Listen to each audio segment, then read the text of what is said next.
Classic Italian meatballs. Ciao, I'm Marco and today I'm gonna show you how to make the Italian dish that out of them all makes me more nostalgic. Yes, cause my mom's signature dish is polpette.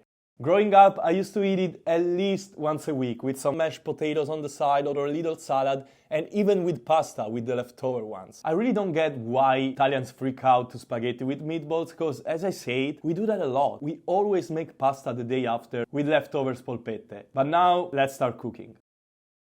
So there actually are many different ways to make meatballs in Italy. Today I'll show you the most classic one, what my mom used to do. The ingredient that never misses is breadcrumbs.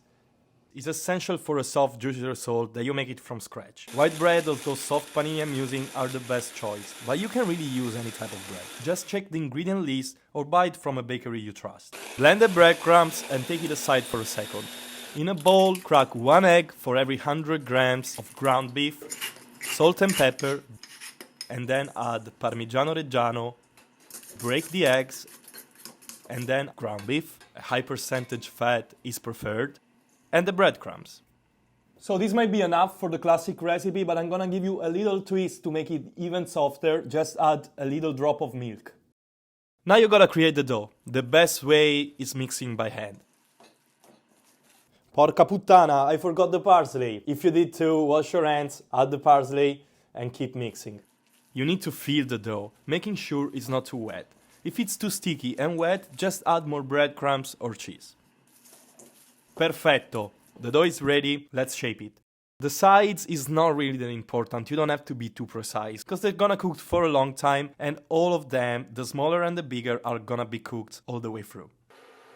So now, we have about 1,000 different ways to cook meatballs in Italy. Today I'll show you the most classic one, with a tomato sauce. So let's put it aside and start the sauce. Grab a pan. It doesn't have to be too low because you have to put the meatballs into it at some point. Remember that. Mine is unnecessarily high, but it's better than this one. Dice either garlic, shallots or onion following your taste. Today I'll go with onions. If you want a more mild flavor, just don't chop the veggies you choose. Cook it at high heat until translucent, turn the heat down and add the tomato puree. Get a good tomato sauce, but what does that mean? It means that you have to read the label. Tomatoes, salt, and maybe basil are the only ingredients allowed. If you don't find it that simple, you want to make your sauce from scratch. You have a video right here on my profile. Season it with salt and pepper and adding a couple of basil leaves.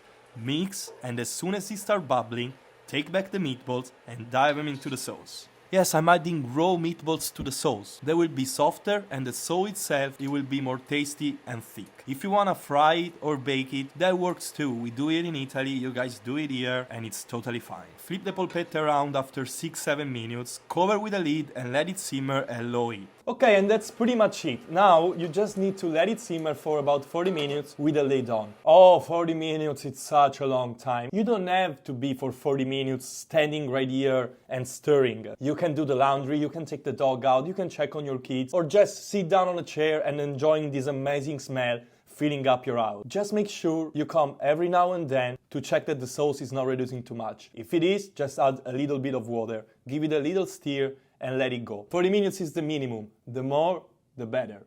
Alright, an hour so far, meatballs are ready. Let's serve it and try. Today I'm serving it just like this and a little bit of bread on the side. Mamma mia, buonissime, first off, super soft. Today I'm just gonna eat it with some bread on the side. They goes amazingly with some mashed potatoes or a little salad. And of course, save it. They're good in the fridge for 2 or 3 days because the day after, with some pasta, they're just amazing. Now make sure you like the video and subscribe to the channel to see all the polpette variants there are in Italy and more videos in general about the Italian and Mediterranean tradition to avoid highly processed food and respect a little bit more your health. Thank you for watching. Ciao.